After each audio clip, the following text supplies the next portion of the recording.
شروع اللہ کا نام لے کر جو بڑا مہربان نہایت رحم والا ہے۔ یاسین، قسم ہے قرآن کی جو حکمت سے بھرا ہوا ہے۔ اے محمد صلی اللہ علیہ وآلہ وسلم، بے شک تم پیغمبروں میں سے ہو، سیدھے رستے پر ہو۔ یہ قرآن غالب و مہربان کا نازل کیا ہوا ہے تاکہ تم ان لوگوں کو جن کے باپ دادا کو خبردار نہیں کیا گیا تھا خبردار کر دو کہ وہ غفلت میں پڑے ہوئے ہیں۔ ان میں سے اکثر پر اللہ کی بات پوری ہو چکی ہے، سو وہ ایمان نہیں لائیں گے۔ ہم نے ان کی گردنوں میں طوق ڈال رکھے ہیں اور وہ ٹھوڑیوں تک پھنسے ہوئے ہیں، تو ان کی گردنیں اکڑی ہوئی ہیں، اور ہم نے ان کے آگے بھی دیوار بنا دی اور ان کے پیچھے بھی، پھر ان پر پردہ ڈال دیا تو یہ دیکھ نہیں سکتے۔ اور تم ان کو خبردار کرو یا نہ کرو، ان کے لیے برابر ہے، یہ ایمان نہیں لائیں گے۔ تم تو صرف اس شخص کو خبردار کر سکتے ہو جو اس نصیحت یعنی قرآن کی پیروی کرے اور رحمان سے غائبانہ ڈرے، سو اس کو مغفرت اور بڑے ثواب کی بشارت سنا دو۔ بے شک ہم مردوں کو زندہ کریں گے، اور جو کچھ وہ آگے بھیج چکے اور جو ان کے نشان پیچھے رہ گئے ہم ان کو قلم بند کر لیتے ہیں، اور ہر چیز کو ہم نے کتاب روشن یعنی لوح محفوظ میں لکھ رکھا ہے۔ اور ان سے گاؤں والوں کا قصہ بیان کرو جب ان کے پاس پیغمبر آئے، یعنی جب ہم نے ان کی طرف 2 پیغمبر بھیجے تو انہوں نے ان کو جھٹلایا، پھر ہم نے تیسرے سے تقویت دی تو انہوں نے کہا کہ ہم تمہاری طرف پیغمبر ہو کر آئے ہیں۔ وہ بولے کہ تم اور کچھ نہیں مگر ہماری طرح کے آدمی ہو، اور رحمان نے کوئی چیز بھی نازل نہیں کی، تم محض جھوٹ بولتے ہو۔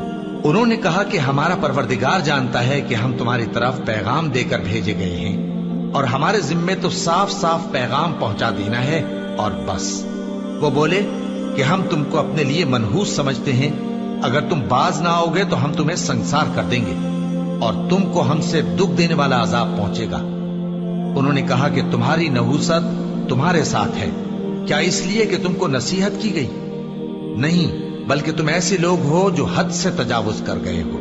اور شہر کے پرلے کنارے سے ایک آدمی دوڑتا ہوا آیا، کہنے لگا کہ اے میری قوم، پیغمبروں کے پیچھے چلو، ایسوں کے جو تم سے صلہ نہیں مانگتے اور وہ سیدھے رستے پر ہیں۔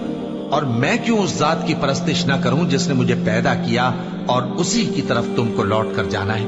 کیا میں اس کو چھوڑ کر اوروں کو معبود بناؤں کہ اگر رحمان مجھے نقصان پہنچانا چاہے تو ان کی سفارش مجھے کچھ بھی فائدہ نہ دے سکے اور نہ وہ مجھے چھڑا ہی سکیں؟ تب تو میں کھلی گمراہی میں پڑ گیا۔ میں تو تمہارے پروردگار پر ایمان لایا ہوں، سو میری بات سن رکھو۔ حکم ہوا کہ بہشت میں داخل ہو جا۔ بولا کاش میری قوم کو پتا چل جائے کہ میرے رب نے مجھے بخش دیا اور مجھے عزت والوں میں شامل کیا، اور ہم نے اس کے بعد اس کی قوم پر کوئی لشکر نہیں اتارا اور نہ ہم اتارنے والے تھے۔ وہ تو صرف ایک چنگھاڑ تھی، سو وہ اس سے ناگہاں بجھ کر رہ گئے۔ بندوں پر افسوس کہ ان کے پاس جب کوئی پیغمبر آتا تو وہ اس سے تمسخر ضرور کرتے۔ کیا انہوں نے نہیں دیکھا کہ ہم نے ان سے پہلے بہت سے لوگوں کو ہلاک کر دیا تھا؟ اب وہ ان کی طرف لوٹ کر نہیں آئیں گے، اور سب کے سب ہمارے روبرو حاضر کیے جائیں گے۔ اور ایک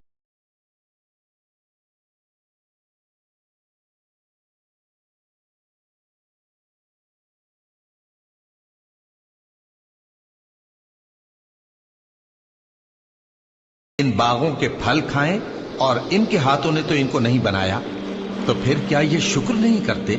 وہ ذات پاک ہے جس نے زمین کی نباتات کے اور خود ان کے اور جن چیزوں کی ان کو خبر نہیں سب کے جوڑے بنائے۔ اور ایک نشانی ان کے لیے رات ہے کہ اس پر سے ہم دن کو کھینچ لیتے ہیں تو اسی وقت ان پر اندھیرا چھا جاتا ہے، اور سورج اپنے مقرر راستے پر چلتا رہتا ہے۔ یہ اس غالب و دانا کا مقرر کیا ہوا اندازہ ہے۔ اور چاند کی بھی ہم نے منزلیں مقرر کر دی، یہاں تک کہ گھٹتے گھٹتے کھجور کی پرانی شاخ کی طرح ہو جاتا ہے۔ نہ تو سورج ہی سے یہ ہو سکتا ہے کہ چاند کو جا پکڑے، اور نہ رات ہی دن سے پہلے آ سکتی ہے، اور سب اپنے اپنے مدار میں تیر رہے ہیں۔ اور ایک نشانی ان کے لیے یہ ہے کہ ہم نے ان کی اولاد کو بھری ہوئی کشتی میں سوار کیا، اور ان کے لیے ویسی ہی اور چیزیں پیدا کی جن پر یہ سوار ہوتے ہیں۔ اور اگر ہم چاہیں تو ان کو غرق کر دیں، پھر نہ تو ان کا کوئی فریاد رس ہو اور نہ ان کو رہائی ملے، مگر یہ ہماری رحمت اور ایک مدت تک کے فائدے ہیں۔ اور جب ان سے کہا جاتا ہے کہ جو تمہارے آگے اور جو تمہارے پیچھے ہے اس سے ڈرو تاکہ تم پر رحم کیا جائے، اور ان کے پاس ان کے پروردگار کی طرف سے کوئی نشانی نہیں آتی مگر اس سے منہ پھیر لیتے ہیں۔ اور جب ان سے کہا جاتا ہے کہ جو رزق اللہ نے تم کو دیا ہے اس میں سے خرچ کرو، تو کافر مومنوں کے متعلق کہتے ہیں کہ بھلا ہم ان لوگوں کو کھانا کھلائیں جن کو اگر اللہ چاہتا تو خود کھلا دیتا، تم تو کھلی گمراہی میں ہو۔ اور کہتے ہیں اگر تم سچ کہتے ہو تو بتاؤ یہ وعدہ کب پورا ہوگا؟ یہ تو ایک چنگھاڑ ہی کے منتظر ہیں جو ان کو اس حال میں کہ باہم جھگڑ رہے ہوں گے آ پکڑے گی، پھر نہ تو یہ وصیت ہی کر سکیں گے اور نہ اپنے گھر والوں میں واپس جا سکیں گے۔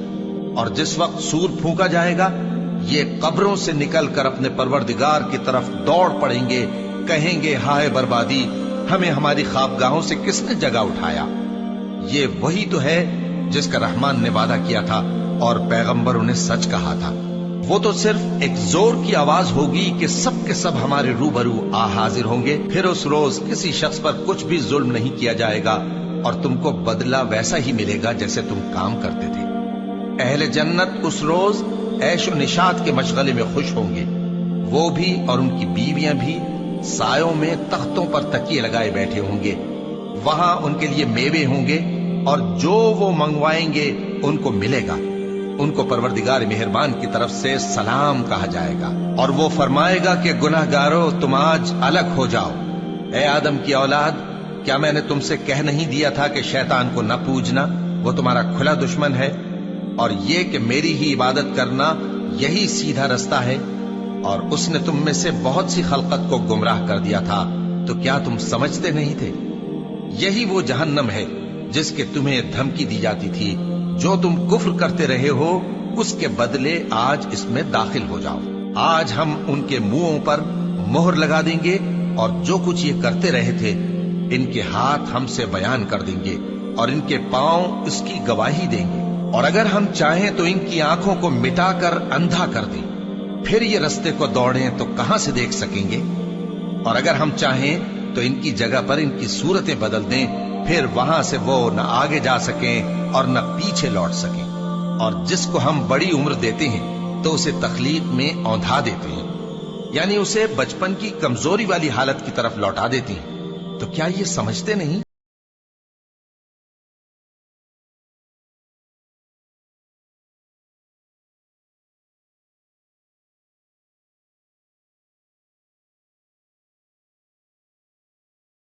تاکہ اس شخص کو جو زندہ ہو خبردار کرے اور کافروں پر بات پوری ہو جائے۔ کیا انہوں نے نہیں دیکھا کہ جو چیزیں ہم نے اپنے ہاتھوں سے بنائی ان میں سے ہم نے ان کے لیے مویشی پیدا کر دیے اور یہ ان کے مالک ہیں، اور ان کو ان کے قابو میں کر دیا تو کوئی تو ان میں سے ان کی سواری ہے اور کسی کو یہ کھاتے ہیں، اور ان میں ان کے لیے اور فائدے اور پینے کی چیزیں ہیں، تو کیا یہ شکر نہیں کرتے؟ اور انہوں نے اللہ کے سوا اور معبود بنا لیے ہیں کہ شاید ان سے ان کو مدد پہنچے، مگر وہ ان کی مدد کی ہرگز طاقت نہیں رکھتے، اور وہ ان کی فوج بنا کر حاضر کیے جائیں گے تو ان کی باتیں تمہیں غمناک نہ کر دیں۔ یہ جو کچھ چھپاتے اور جو کچھ ظاہر کرتے ہیں ہمیں سب معلوم ہے۔ کیا انسان نے نہیں دیکھا کہ ہم نے اس کو نطفے سے پیدا کیا، پھر وہ تڑاک پڑاک جھگڑنے لگا اور ہمارے بارے میں مثالیں بیان کرنے لگا اور اپنی پیدائش کو بھول گیا، کہنے لگا کہ جب ہڈیاں بوسیدہ ہو جائیں گی تو ان کو کون زندہ کرے گا؟ کہہ دو کہ ان کو وہ زندہ کرے گا جس نے ان کو پہلی بار پیدا کیا تھا، اور وہ ہر طرح کی تخلیق کو جانتا ہے، وہی جس نے تمہارے لیے سبز درخت سے آگ پیدا کی، پھر تم اس کی ٹہنیوں کو رگڑ کر ان سے آگ نکالتے ہو۔ بھلا جس نے آسمانوں اور زمین کو پیدا کیا، کیا وہ اس بات پر قادر نہیں کہ ان کو پھر ویسے ہی پیدا کر دے؟ کیوں نہیں؟ اور وہ تو سب کچھ پیدا کرنے والا کامل علم والا ہے۔ اس کی شان یہ ہے کہ جب وہ کسی چیز کا ارادہ کرتا ہے تو اس سے فرما دیتا ہے کہ ہو جا، تو وہ ہو جاتی ہے۔ وہ ذات پاک ہے جس کے ہاتھ میں ہر چیز کی حکومت ہے، اور اسی کی طرف تم کو لوٹ کر جانا ہے۔